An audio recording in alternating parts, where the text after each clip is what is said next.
This was a video I never thought I was going to make. But we're going to do it.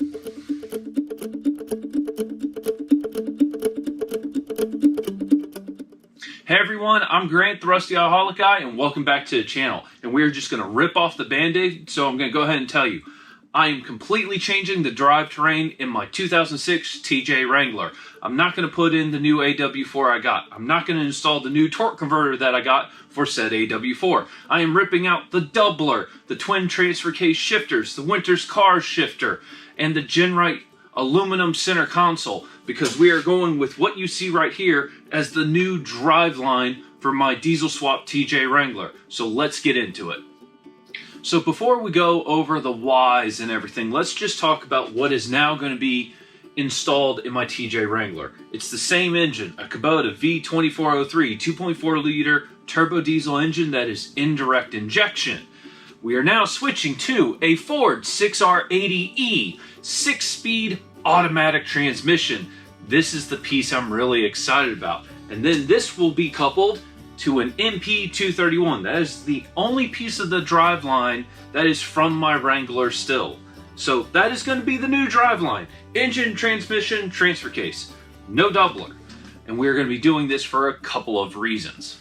So before I start going into the specifics of all the new parts and what I'm going to be doing, I want to go over why I'm doing this. And this really kind of goes back to when I first started the channel. When I started this channel, I wanted a diesel swapped TJ Wrangler that was otherwise bone stock. I really just wanted something that I could drive daily that got so much better than the 14 to 16 miles per gallon that I was getting with the stock 4-liter engine and the 42 RLE automatic transmission, which really is not the greatest transmission in the world. And somewhere along the way, and it was this moment right here, so I was testing the motor mounts for the V2403 that I'd gotten from KubotaSwappers. They were designed for an XJ Cherokee, not a TJ Wrangler. Turns out they fit great, but in doing the measurements, it also moved the V2403 forward about 2 inches, which was perfect. We're still really far behind the front axle though, and the suspension. So I took all the measurements, took all the photos, sent it to KubotaSwappers, gave him a call. He's really happy with all the clearances, but when I was telling him how far behind the front axle I was, he said, well, hey, I can make you some new motor mounts and you can put the engine wherever you want to. It was that moment where the whole idea of building a daily driver just left my mind. I really wanted to do something unique. I wanted to build something that had never been done before. And at the time, it did kind of make sense because that was my only Wrangler. However, since I made that decision, I became the owner of a 2005 LJ Rubicon, or a Wrangler Unlimited Rubicon, a longer wheelbase TJ, which already has Dana 44 axles front and rear, with selectable lockers with 410 gears. It already has a 4-to-1 transfer case, and for the type of really big adventure off-roading I want to do overlanding, so it being the longer wheelbase, it's actually better for that as well. So I kind of came into this dilemma of I was building my orange Wrangler, which is not a Rubicon, and it's right-hand drive, which makes a lot of things more difficult because the right-hand drive, all the brackets are backwards, so you can't just, for say, go out and get a set of Rubicon axles and bolt it to it. You'd have to do a lot of fabrication work to make that happen. But why was I spending the time and money to do that when I had the LJ Rubicon, which I do plan building on this channel as an overlander? So I just came to the decision that I'm going to step back. I'm going to make this entire vehicle so much simpler.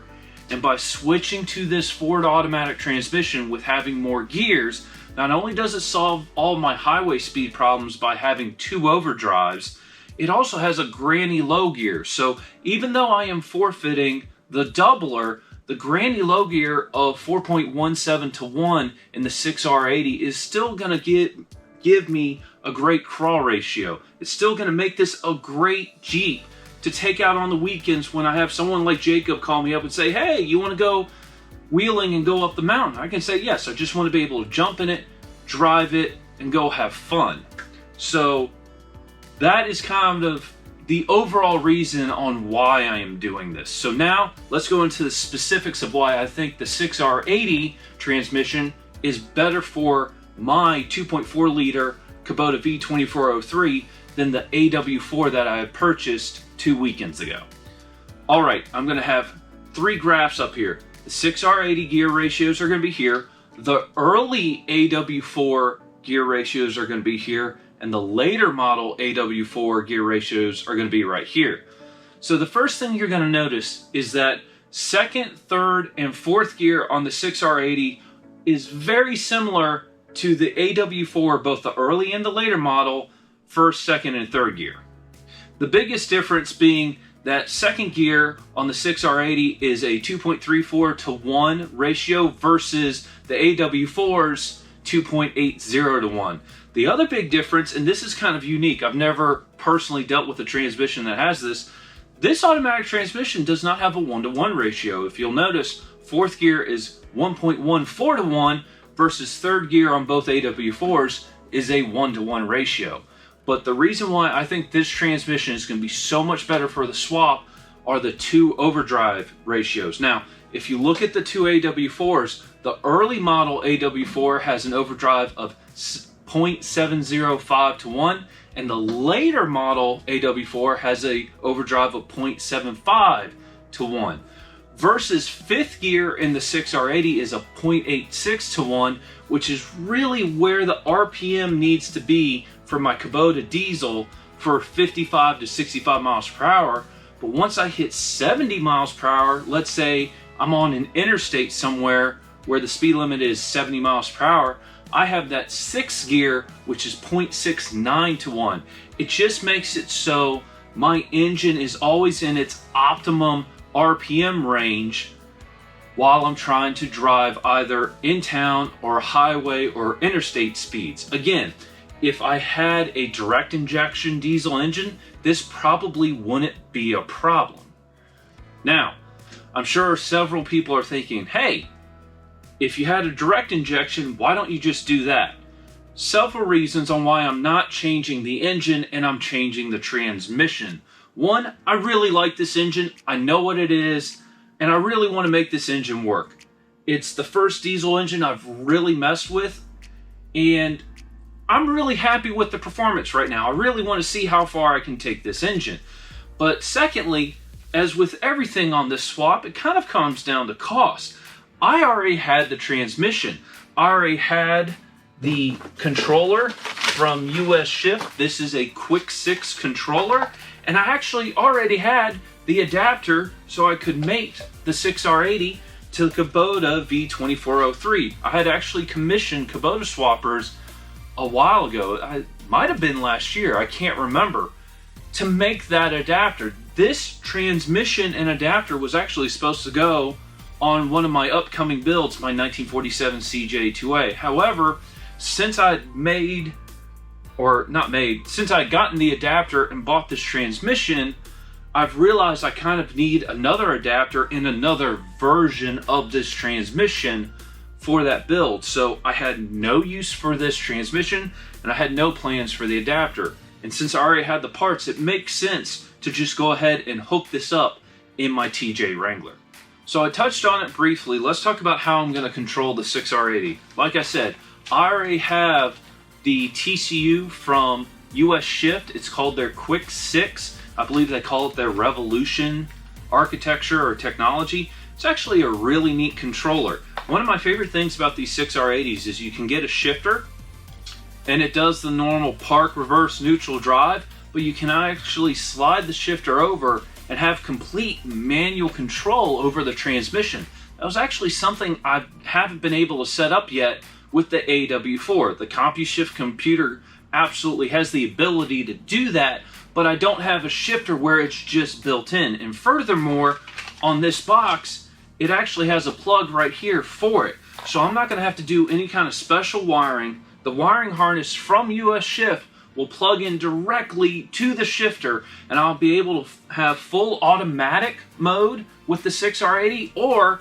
when I'm wheeling or I'm still trying to figure out the shift points, I can just control this transmission manually myself. I'm actually really excited about that. There are 2 major components right now that I do not have to complete this swap. Really 3 if you count drive shafts, but drive shafts are kind of trivial. I am going to need new drive shafts and I'll go over that in a minute. But what I do need is a way to connect the transmission to the transfer case. There's two problems right now. One is the spline count, and the second is the bolt pattern on the back of the 6R80 versus the bolt pattern on the MP231. So the 6R80 has a 31 spline output shaft. However, the MP231 is a 23 spline input. Now, there is a company that sells new input shafts for the MP231, and I have a 31 spline input shaft on its way. The last piece I'm missing is the adapter so I can connect the transmission to the transfer case. There is a company that already makes that adapter, but I want one where I can clock the transfer case. One of my favorite things about this build was having the entire drive line above the bottom of the frame rails. So I'm currently getting an adapter made where I can clock the transfer case. Those are the two pieces that I'm currently missing. One nice advantage of going to this new driveline setup, not only is the 6R80 shorter than the AW4 I was running, we don't have the doubler anymore either, so my rear drive shaft is now going to actually increase in length, somewhere around 18 inches. I don't know exactly yet. However, a longer rear drive shaft is always a good thing in a TJ Wrangler. Real quick before I wrap up this video, I want to give a shout out to several individuals, and in no particular order, my brother Sam, Ronnie, Jacob, KubotaSwappers, and Ted Webster. All of these individuals have spent countless hours of their day talking to me over the past week about this idea of going to the 6R80. We had discussed trying to incorporate the doubler. How were we going to install this? Was this a better choice than the AW4? And I really appreciate all the time they gave me and their opinions that allowed me to come to this decision for this new driveline for my TJ Wrangler. But anyway, it's YouTube. You know what to do. Take out more than you bring, tread lightly, and I'll see you soon. Goodbye.